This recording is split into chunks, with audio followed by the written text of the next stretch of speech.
Sanctus, Sanctus, Sanctus Dominus Deus Sabaoth. Salam jumpa kembali saudara-saudariku yang terkasih dalam Tuhan kita Yesus Kristus. Salam sejahtera untuk kita semua. Berkat Allah yang Maha Kuasa senantiasa menyertai kita. Marilah kita mendengarkan dan merenungkan bacaan-bacaan kitab suci hari Selasa tanggal 5 September tahun 2023. Bacaan pertama dari surat pertama Rasul Paulus kepada jemaat di Tesalonika, bab 5, ayat 1-6, dilanjutkan dengan ayat 9-11. Saudara-saudara, tentang zaman dan masa kedatangan Tuhan tidak perlu dituliskan kepadamu, karena kami sendiri tahu benar-benar bahwa hari Tuhan datang seperti pencuri di waktu malam. Bila orang mengatakan bahwa semuanya damai dan aman, maka tiba-tiba kebinasaan menimpa mereka seperti seorang wanita hamil ditimpa oleh sakit bersalin. Maka pasti mereka takkan terluput. Tetapi saudara-saudara, kalian tidak hidup dalam kegelapan, sehingga hari itu tiba-tiba mendatangi kalian seperti pencuri, karena kalian semua adalah anak-anak terang dan anak-anak siang. Kita bukanlah orang-orang malam atau orang-orang kegelapan. Sebab itu janganlah kita tidur seperti orang-orang lain, tetapi berjaga-jaga dan sadarlah. Sebab Allah menetapkan kita bukan untuk mengalami kemurkaan, melainkan untuk memperoleh keselamatan oleh Tuhan kita Yesus Kristus. Kristus telah wafat untuk kita, supaya kita tetap hidup bersama dengan Dia, entah kita berjaga, entah kita tidur. Maka dari itu, hendaklah kalian saling menasehati dan saling membina, sebagaimana memang sudah kalian lakukan. Demikianlah sabda Tuhan. Syukur kepada Allah.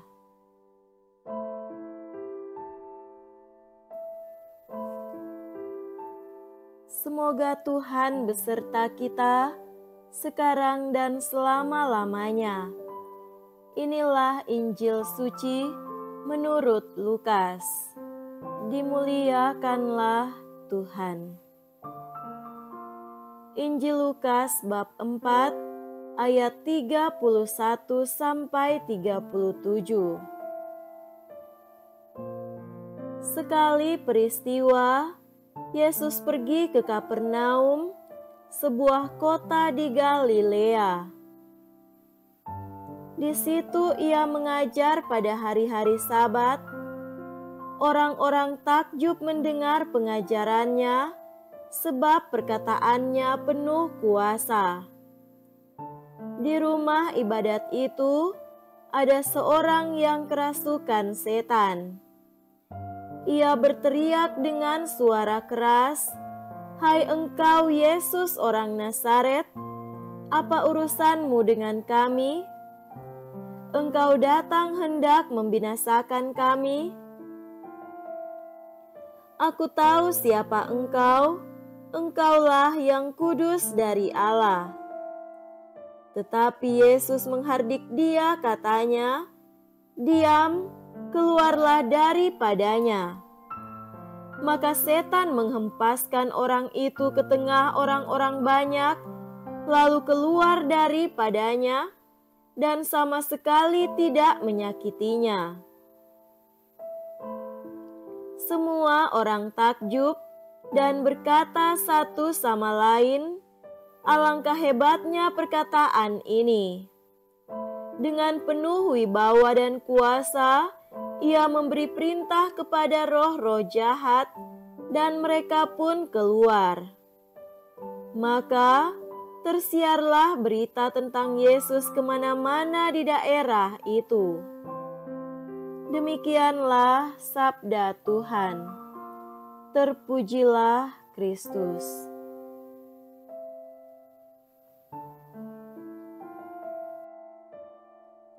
Saudara-saudariku yang terkasih dalam Tuhan kita Yesus Kristus, tema renungan kita pada hari ini adalah kewibawaan terletak dalam kesederhanaan. Pada kesempatan ziarah di Lourdes bersama anak-anak muda Keuskupan Agung Borges pada akhir April 2023, ada kesempatan bagi Pastor Yongki dan semua anak-anak muda itu untuk bermenung mengenai panggilan hidup. Tokoh yang diangkat adalah Santa Teresa dari Kalkuta. Sangat menarik perjalanan panggilannya. Hal yang sangat tampak dari dalam dirinya adalah mengenai kesederhanaan dalam kata dan tindakan. Dalam salah satu doanya dia berkata, "Tuhan, berikanlah kepada tanganku keterampilan dan kelembutan yang penuh kasih, pikiran yang penuh pengertian, mulutku, kata-kataku yang menyenangkan, mataku kelembutan dan kebaikan, dan hatiku semua kasih yang Engkau harapkan. Janganlah biarkan aku melihat waktu yang harus kuhabiskan bersamamu dalam kesakitan.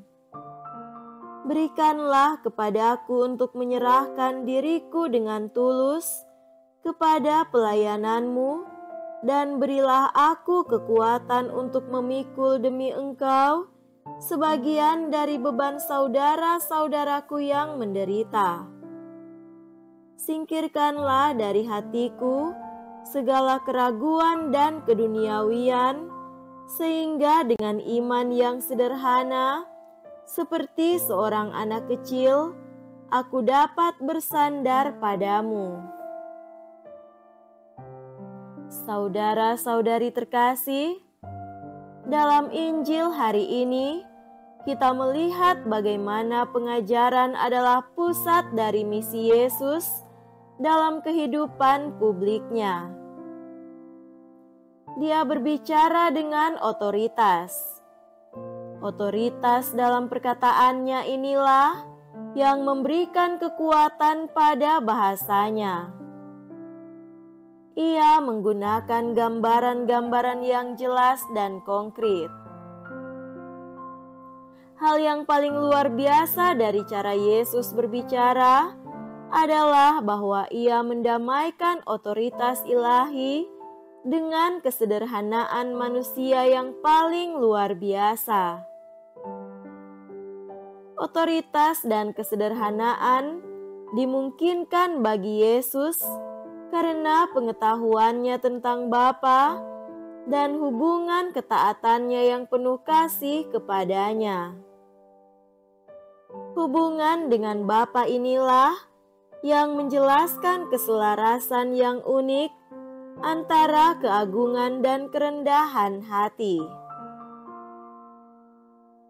Otoritas bahasanya sama sekali tidak ada persaingan, tidak ada kepentingan pribadi atau keinginan untuk pamer, melainkan sebuah otoritas yang dimanifestasikan dalam kesederhanaannya.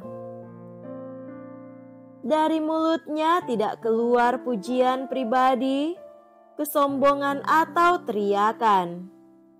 Belas kasihan, kelembutan, pengertian, kedamaian, ketenangan, kebenaran, terang, keadilan, inilah wewangian yang dipancarkan oleh otoritas pengajarannya. Saudara-saudariku terkasih, tampak bahwa Santa Teresa dari Kalkuta meneladani cara hidup menurut hati sebagaimana ditunjukkan oleh Yesus. Kita pun dipanggil untuk menghidupi kualitas hidup yang sama. Dasar dari semuanya adalah kasih otentik. Seorang sahabat sering mengutip kata-kata indah ini untuk memberi warna bagi kehidupan hariannya. Cinta sejati membantuku menghidupkan sesuatu yang biasa menjadi luar biasa.